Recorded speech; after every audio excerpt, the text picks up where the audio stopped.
Hello மக்களே, அனைவருக்கும் வணக்கம்.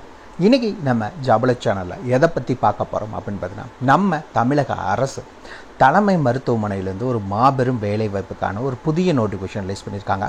அதை பற்றின ஃபுல் டீட்டெயில்ஸ் தான் இந்த வீடியோவில் நம்ம பார்க்க போகிறோம்.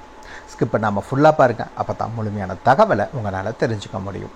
குவாலிஃபிகேஷன்ஸை பொறுத்த வரைக்கும் மினிமம் நீங்கள் 8th pass, 12th pass, diploma, degree, BDS வரைக்கும் படிச்சிருக்கோங்க. இந்த ரோலுக்கு நீங்கள் அப்ளை பண்ணுறதுக்கு எலிஜிபிள். மொத்தம் பார்த்திங்கன்னா ஒரு 6 விதமான பதவிகள், 6 டைப்ஸ் ஆஃப் ஜாப்ஸ் இருக்கிறதா அஃபிஷியல் அனௌன்ஸ்மெண்ட் கொடுத்துருக்காங்க. அதே மாதிரி இந்த வேலைவாய்ப்பை பொறுத்த வரைக்கும் எந்த ஒரு தேர்வோ அல்லது தேர்வுக்கான கட்டணமும் கிடையாது. நோ எக்ஸாம் நோ ஃபீஸ் தான். முழுக்க ஆட்களை நேர்காணல் மூலிமா மட்டும்தான் தேர்ந்தெடுக்க போகிறதா அஃபிஷியல் அனௌன்ஸ்மெண்ட் கொடுத்துருக்காங்க. இதில் நீங்கள் நேர்காணலுக்கு போவீங்க, ஷார்ட்லிஸ்ட் ஆன கேண்டிடேட்ஸுக்கு டாக்குமெண்ட் வெரிஃபை பண்ணுவாங்க. இந்த 2 ப்ராசஸும் முடிஞ்சிருச்சு அப்படின்னா நீங்கள் இந்த ரோலுக்கு ஜாயின் பண்ணுறதுக்கு எலிஜிபிள். சேலரி பொறுத்த வரைக்கும் உங்களுக்கு 34,000 வரைக்கும் உங்களுக்கான மாத சம்பளம் கொடுக்கறதா அஃபிஷியலாக அனௌன்ஸ் பண்ணியிருக்காங்க. இந்த வேலைவாய்ப்புக்கு ஒன்று ஸ்பீட் போஸ்ட்டில் அனுப்பலாம், அப்படி இல்லைன்னா நேரில் கொண்டு போய் சப்மிட் பண்ணலான்னு 2 ஆப்ஷன் கொடுத்துருக்காங்க. அப்படி நீங்கள் சப்மிட் பண்ண வேண்டிய கடைசி தேதி 28 பிப்ரவரி 2025 தான் இதுக்கான லாஸ்ட் டேட். அதுக்குள்ளே நீங்கள் சப்மிட் பண்ணணும். அதுக்கு மேலே வர எந்த அப்ளிகேஷன் ஃபார்மும் அக்செப்ட் பண்ண மாட்டாங்க. இந்த வேலைவாய்ப்பை பொறுத்த வரைக்கும் தகுதியும் விருப்பமும் இருக்க யாராக இருந்தாலும் சரி, நீங்கள் தாராளமாக அப்ளை பண்ணிக்கலாம். இதுக்கு யாரெல்லாம் விண்ணப்பிக்கலாம், எப்படி விண்ணப்பிக்கலான்னு போன்ற முழு தகவலை தெரிஞ்சுக்கிறதுக்கு முன்னாடி இன்னும் நம்ம ஜாபல சேனலை சப்ஸ்கிரைப் பண்ணாதவங்க மறக்காமல் சப்ஸ்கிரைப் பண்ணுங்கள். இந்த வீடியோவுக்கு மறக்காமல் ஒரு லைக் கொடுங்க. நீங்கள் கொடுக்குற ஒவ்வொரு லைக்கும் எங்களுக்கு அடுத்த வீடியோ போட ரொம்பவே மோட்டிவேட்டாக இருக்கும். வீடியோ டிஸ்கிரிப்ஷனில் நம்ம டெலிகிராம் குரூப் மற்றும் வாட்ஸ்அப் குரூப்போட லிங்க் இருக்குது. இன்னும் ஜாயின் பண்ணாதவங்க கட்டாயம் ஜாயின் பண்ணிக்கோங்க. அப்போ தான் உங்கள் மாவட்டங்களில் வர வேலைவாய்ப்பு மட்டும் இல்லாமல் மத்திய அரசு வேலை, மாநில அரசு வேலை போன்ற எல்லா வேலைகளையும் உடனுக்குடன் நாங்கள் ஷேர் பண்ணிகிட்ருக்கோம். ஜாயின் பண்ணிட்டீங்கன்னா உங்களுக்கு ரொம்பவே யூஸ்ஃபுல்லாக இருக்கட்டும். வீடியோ டிஸ்கிரிப்ஷன் மற்றும் கமெண்ட்டில் தான் நம்ம டெலிகிராம் மற்றும் வாட்ஸ்அப் குரூப்போட லிங்க் இருக்குது, மறக்காமல் ஜாயின் பண்ணிக்கோங்க. அதே மாதிரி வீடியோ டிஸ்கிரிப்ஷன் மற்றும் கமெண்ட்டில் இந்த வேலை வாய்ப்புக்கான அஃபிஷியல் நோட்டிஃபிகேஷன் லிங்க்கும் ப்ரொவைட் பண்ணியிருக்கோம். உள்ளே போங்க, கிளியராக படிங்க, அப்புறமா அப்ளை பண்ணுங்கள். என்றைக்குமே அஃபிஷியல் நோட்டிஃபிகேஷனை படித்து பார்க்காம அப்ளை பண்ணாதீங்க. வாங்க உள்ளே போய் முழுமையான தகவல் என்ன அப்படிங்கிறத பார்க்கலாம். ஃப்ரெண்ட்ஸ், பார்த்தீங்கன்னா இதுதான் இந்த வேலைவாய்ப்புக்கான official application form. Video description link கொடுத்துருக்கோம். மறக்காமல் இதை டவுன்லோட் பண்ணி பிரிண்ட் அவுட் எடுத்து இதை தான் நீங்கள் வச்சு அனுப்பணும். ஃபஸ்ட் எடுத்தோன்னே என்ன கேட்டிருக்காங்க அப்படின்னு பார்த்தீங்கன்னா, அப்ளிகேஷன் ஃபார்ம், அப்ளிகேட் நேம் என்ன அப்படின்னு கேட்டிருக்காங்க, விண்ணப்பதாரர் பெயர் என்ன அப்படின்னு கேட்டிருக்காங்க. அதை கிளியராக மென்ஷன் பண்ணிக்கோங்க. இரண்டாவது, தந்தை பெயர், ஃபாதர் நேம் என்ன அப்படின்னு கேட்டிருக்காங்க. அதுக்கான டீட்டெயில்ஸ் என்னவோ அது என்ன அப்படிங்கிறத மென்ஷன் பண்ணிக்கோங்க. மூணாவது, டேட் ஆஃப் பர்த், அதுவும் அவங்க கொடுத்துருக்க இதே ஃபார்மேட்டில், அதாவது DD/MM/YY அந்த ஃபார்மேட்டில் உங்களுடைய டேட் ஆஃப் பர்த் என்னவோ அதை என்னங்கிறத மென்ஷன் பண்ணுங்கள். நான்காவது, ஏஜ், உங்களுடைய வயது என்ன அப்படின்னு கேட்டிருக்காங்க. இப்போ வரைக்கும் உங்களுக்கான ஏஜ் என்ன அப்படிங்கிற டீட்டெயில்ஸை கிளியராக மென்ஷன் பண்ணிக்கோங்க. ஐந்தாவது, உங்களுடைய கல்வி தகுதி, எஜுகேஷன் குவாலிஃபிகேஷன்ஸ், நீங்கள் என்ன படிச்சிருக்கீங்க அப்படிங்கிற டீட்டெயில்ஸை கேட்டிருக்காங்க. ஆறாவது, கரண்ட் ரெசிடென்ஷியல் அட்ரஸ், அதாவது தற்போதைய வீட்டு முகவரி, இப்போ நீங்கள் எந்த அட்ரஸில் இருக்கீங்களோ அதுக்கான டீட்டெயில்ஸை கிளியராக மென்ஷன் பண்ணணும். Door number, street name, area name, district, taluk, pincode, எல்லா டீட்டெயில்ஸும் இது கிளியராக இந்த இதில் இருக்கணும் அப்படிங்கிறதையும் சொல்லியிருக்காங்க. அதுக்கடுத்தது என்ன அப்படின்னு பார்த்தீங்கன்னா, பர்மனெண்ட் அட்ரஸ். இப்போது ஃபார் எக்ஸாம்பிள் உங்களுடைய current address and permanent address ரெண்டும் சேம்னா ஒரே அட்ரஸை 2 இதுலேயும் மென்ஷன் பண்ணிக்கோங்க. இல்லை வேறு அட்ரஸ் அப்படின்னா என்ன அட்ரஸோ அது என்ன அப்படிங்கிற டீட்டெயில்ஸை இதில் மென்ஷன் பண்ணிக்கோங்க.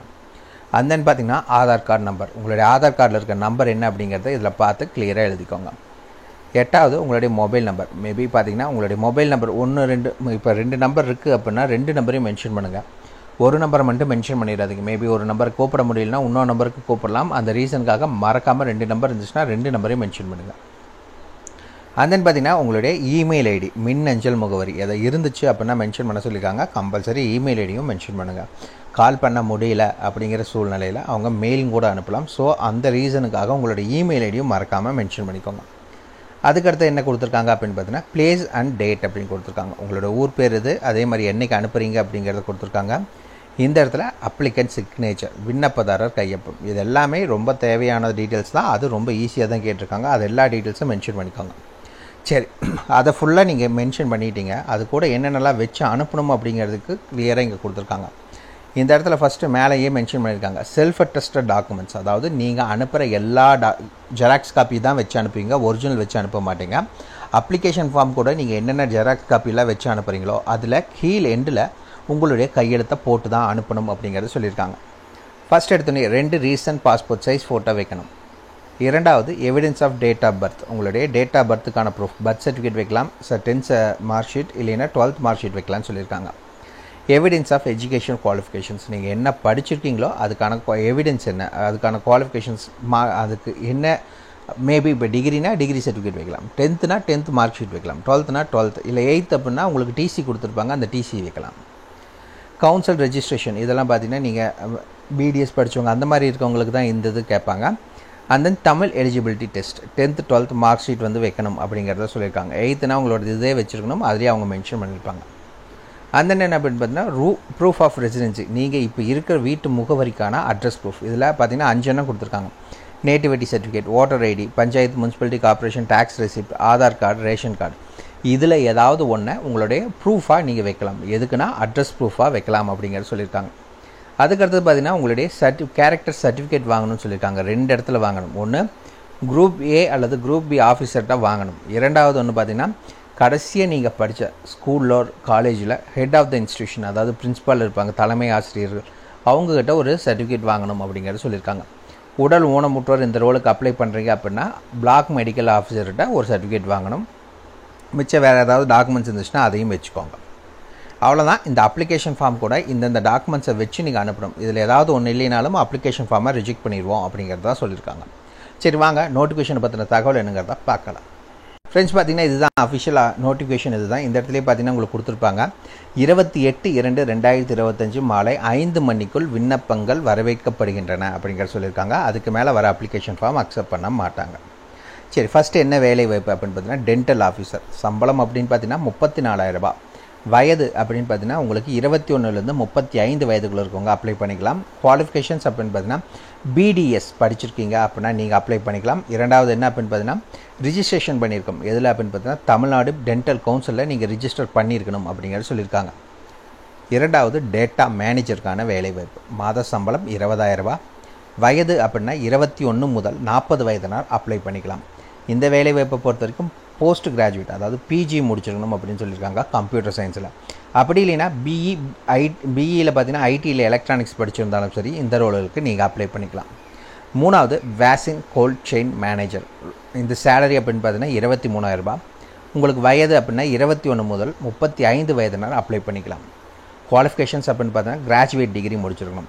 எதில் அப்படின்னு பார்த்தீங்கன்னா business administration, public health, computer application, hospital management, social science, material management, supply chain management, refrigerator and AC repair, இதில் ஏதாவது ஒன்றில் நீங்கள் கிராஜுவேட் முடிச்சிருக்கீங்க அப்படின்னா நீங்கள் இந்த ரோலுக்கு அப்ளை பண்ணுறதுக்கு எலிஜிபிள். ஃபோர்த் ஒன்று என்ன அப்படின்னு பார்த்தீங்கன்னா MMU cleaner or lab assistant. 8,500 ரூபா சேலரி. 18 முதல் 35 வயதினர் அப்ளை பண்ணிக்கலாம். 8th பாஸ் பண்ணியிருந்தால் மட்டும் போதும். எம்எம்யூ டிரைவர் 13,500 ரூபா உங்களுக்கான சேலரி. 18 முதல் 35 வயதினர் நீங்கள் அப்ளை பண்ணிக்கலாம். 8வது பாஸ் பண்ணிக்கணும். கூடவே ஹெவி வெஹிக்கிள் லைசன்ஸ் வேணும் அப்படிங்கிறத சொல்லியிருக்காங்க. 6வது லேப் டெக்னீஷியன் 13,000 ரூபாய் சேலரி. 18 முதல் 35 வயதினர் அப்ளை பண்ணிக்கலாம். 12th வந்து கம்பல்சரி நீங்கள் பாஸ் பண்ணிக்கணும் அப்படிங்கிற சொல்லியிருக்காங்க.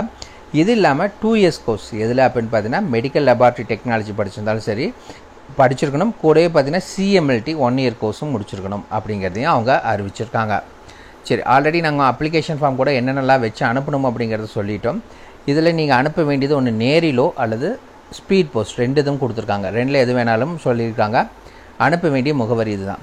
செயற் செயலாளர், மாவட்ட சுகாதார அலுவலர், மாவட்ட நலவாழ்வு சங்கம், டிஸ்ட்ரிக்ட் ஹெல்த் சொசைட்டி, மாவட்ட சுகாதார அலுவலகம், 5/5 அசூரி தெரு, திருவள்ளூர் மாவட்டம். இந்த அட்ரஸுக்கு நீங்கள் நேரிலோ இல்லை விரைவு தபால் மூலிமா விண்ணப்பிக்கணும் அப்படிங்கிறத அறிவிச்சிருக்காங்க.